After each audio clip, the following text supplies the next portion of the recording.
नमः संस्कृताय। आज हम लोग अनुवाद बनाना सीखेंगे, लेकिन आज अकारांत से नहीं बल्कि आकारांत से। और इससे पूर्व हम लोगों ने पुल्लिंग में अनुवाद बनाया था। आज हम लोग स्त्रीलिंग में अनुवाद बनाना सीखेंगे। और स्त्रीलिंग में अगर अनुवाद हम बनाना सीख जाएंगे तो दोनों शब्दों के रूप हमें स्मरण रहेंगे।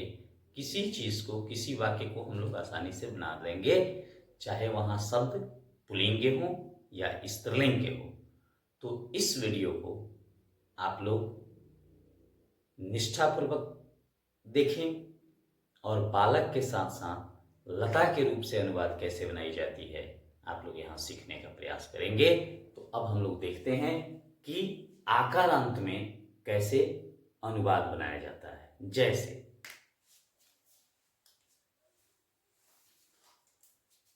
अनुवाद आएगा, सीता का विवाह।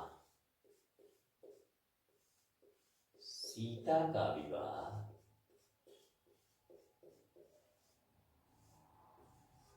राम से हुआ।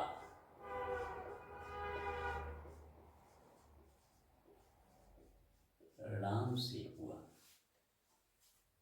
अब देखेंगे, यहां चिन्ह है का चिन्ह है, और यहां चिन्ह है से। दो जगह चिन्ह है, एक जगह है का और दूसरी जगह है से। तो सीता है। अब सीता का रूप हम लोग को लता की तरह लिखना पड़ेगा, क्योंकि इसमें आ है। अब यह बालक की तरह नहीं चलेगा। राम का रूप बालक की तरह चलेगा, लेकिन सीता का जब रूप हमको लिखना पड़ेगा तो अब हमें लता की तरह लिखना पड़ेगा। इसीलिए मैंने आपको आकारांत शब्द स्त्रीलिंग लिखवाया। इससे पूर्व के वीडियो में आप लोगों ने देखा होगा। तो का के की जो होता है वह संबंध का चिन्ह है, और संबंध षष्ठी विभक्ति में होता है। सीता अकेले हैं, इसलिए सीता षष्ठी एक वचन में लता की तरह ही जैसे लताया होता था वैसे सीता का सीताया होगा। सीताया, सीताया। विवाह के पास कोई चिन्ह नहीं है तो विवाह का विवाह लिख देंगे। विवाह राम से है, तो चूंकि अभी कारक के सूत्रों को हम लोग नहीं पढ़े हैं, सह से का यहां होता है साथ, यहां छिपा हुआ है, तो साथ का संस्कृत होता है स। और तृतीया विभक्ति में कभी मैंने बताया भी है कि सहार्थ तृतीया, सह के योग में तृतीया विभक्ति होती है। तो राम का तृतीया एक वचन होगा रामेण। रामेण। सह लिख दीजिए, सह मने साथ, अभवत मने हुआ। सीतया विवाह रामेण सह अभवत बन गए। उसी प्रकार जब हम लोग चलते हैं, दशरथ अयोध्या के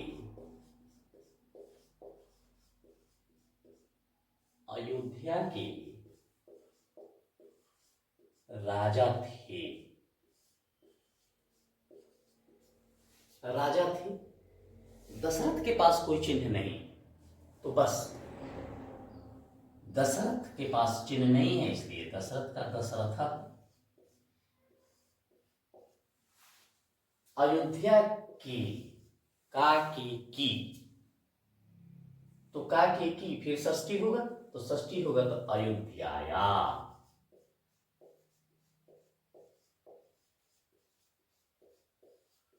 अयोध्याया नृप, नृप माने राजा होता है, महिप भी होता है, नृप, और आसीत माने थे या था। दशरथ अयोध्याया नृपः आसीत्। कंस मथुरा के राजा थे, ऐसे ही बनेगा। कंसः मथुरायाः नृपः आसीत्, आकारांत है। अब आएगा मोहन सीता के लिए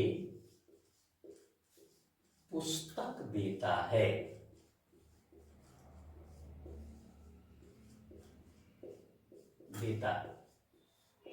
हम लोग पूर्व से जानते हैं, देने की बात जब होगी तो चतुर्थी विभक्ति होती है, संप्रदान कारक होता है।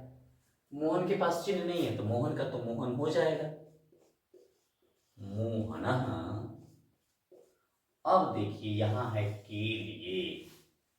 के लिए चतुर्थी में होता है, तो चतुर्थी में होता है तो हम क्या करेंगे, लता चतुर्थी एक वचन में लतायै होता है, तो सीता का हो जाएगा सीतायै। मोहन सीतायै पुस्तक देता है, पुस्तकम ददाति,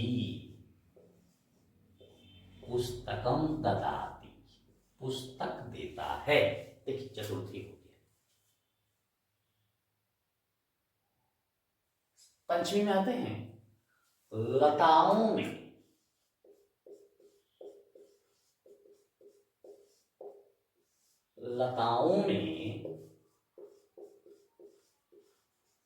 फूल खिलते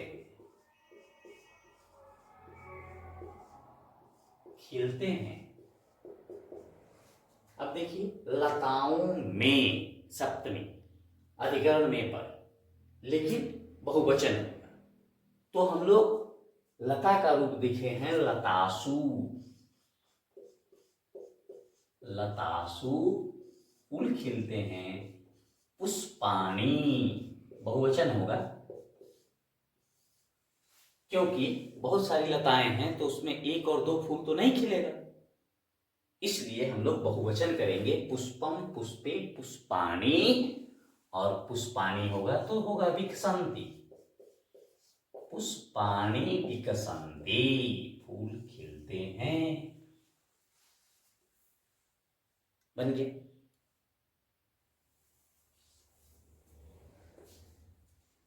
शिक्षक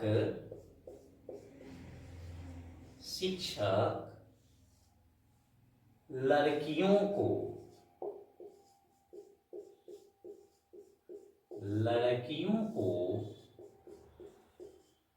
पढ़ाते हैं।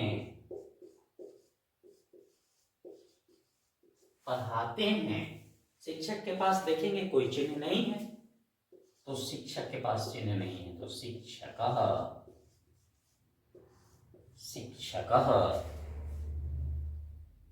लड़कियों को, द्वितीया बहुवचन, तो द्वितीया बहुवचन में जब हम देखते हैं तो बालिका रूप चलता है। बालिका, बालिके, बालिका, तो बालिका, लता लते लता, लताम लते लता, बालिका पढ़ाते हैं पाठयते,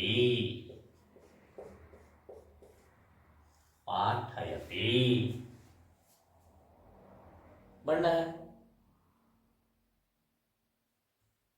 वह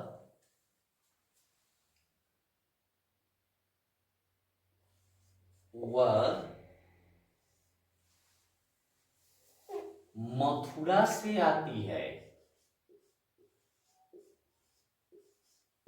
मथुरा से आती है,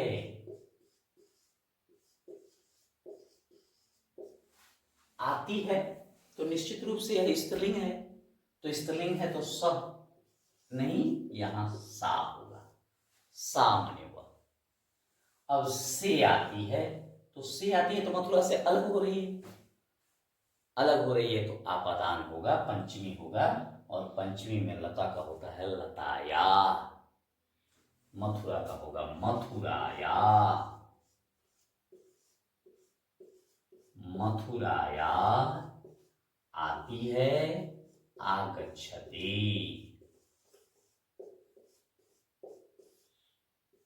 मथुराया आगच्छति, वह मथुरा से आती है।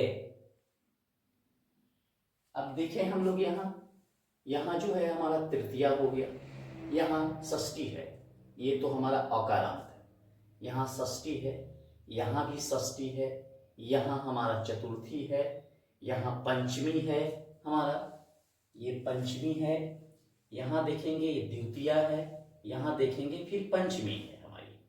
तो इस प्रकार से हम लोग अनुवाद को, आकारांत से अगर अनुवाद हो तो हम लोग बनाते हैं। अगर इसी में हम आपको बताएं कि पुल्लिंग और स्त्रीलिंग दोनों हो, अकारांत भी हो और आकारांत भी हो, तो कैसे बनाया जाएगा, सो यहां देखते हैं। अगर इसी को थोड़ा सा हम बदल दें, राम का विवाह, विवाह सीता के साथ हुआ,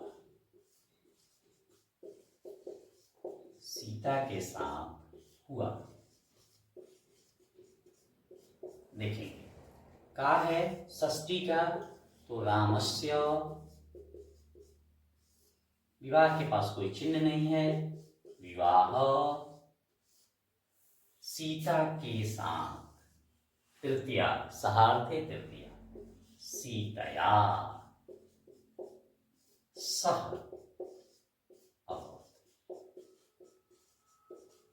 अभवत्, बन गया। उड़ीसा की राजधानी भुवनेश्वर है, उड़ीसाया, उड़ीसाया राजधानी, लिखेंगे यहाँ अयोध्या जैसे है, उड़ीसाया हो जाएगा राजधानी, अमेरिकाया बन सकता है इस पर आसानी से। तो आकारांत से संबंधित जितने भी हमारे अनुवाद होंगे उसको ऐसे ही बनाना है, इसी पर उसको व्यवस्थित करना है। और अगर ऐसा हम कर लेते हैं तो हम आसानी से निबंध को लिख सकते हैं। अभी मैंने आपको केवल आसान निबंधों को लिखवाया था जिसमें केवल अकारांत शब्दों का प्रयोग किया जाता था, लेकिन वैसा तो नहीं होगा। अगर हमें जब बनाना होगा तो हमको अकारांत, आकारांत, इकारांत, दीर्घ इकारांत, उकारांत, दीर्घ उकारांत, ऐसे करके बहुत सारे शब्द रूप याद करने हैं। लेकिन पहले हमें अगर इतना याद कर लेते हैं, बालक का रूप हमें याद है, लता का रूप याद है, तो दो एक और रूप अगर हम याद कर लेंगे, अस्मत्, जुस्मत् और तत् का, तो हमें लगता है कि मैट्रिक तक की परीक्षाओं के लिए हम लोग तैयार हो जाएंगे। केवल इतना भर से, केवल समझ विकसित कर लेनी है, केवल समझ जाना है कि इसका प्रयोग हमें कैसे करना है। तो आप लोग इसका अभ्यास करें, और जहां असुविधा हो अगर आप हमें कमेंट करते हैं तो हम उसको पुनः बताने का प्रयास करेंगे। वैसे मैं इतना प्रयास कर रहा हूं जैसे एक छोटे बालक को पढ़ाया जाता है संस्कृत, वैसे मैं आपको पढ़ाता हूँ। मैं जानता हूँ कि आप पढ़ने वाले विद्यार्थी हैं, 9वीं-10वीं के विद्यार्थी होंगे, उससे ऊपर के होंगे, आपके पास इससे भी ज़्यादा योग्यता होगी, लेकिन मैं जो पढ़ा रहा हूँ क्रमशः सोपान वाइज पढ़ा रहा हूँ ताकि आपको समझने में कहीं असुविधा नहीं हो। तो इसके बाद फिर मिलते हैं अगले वर्ग में, तब तक के लिए नमो नमः।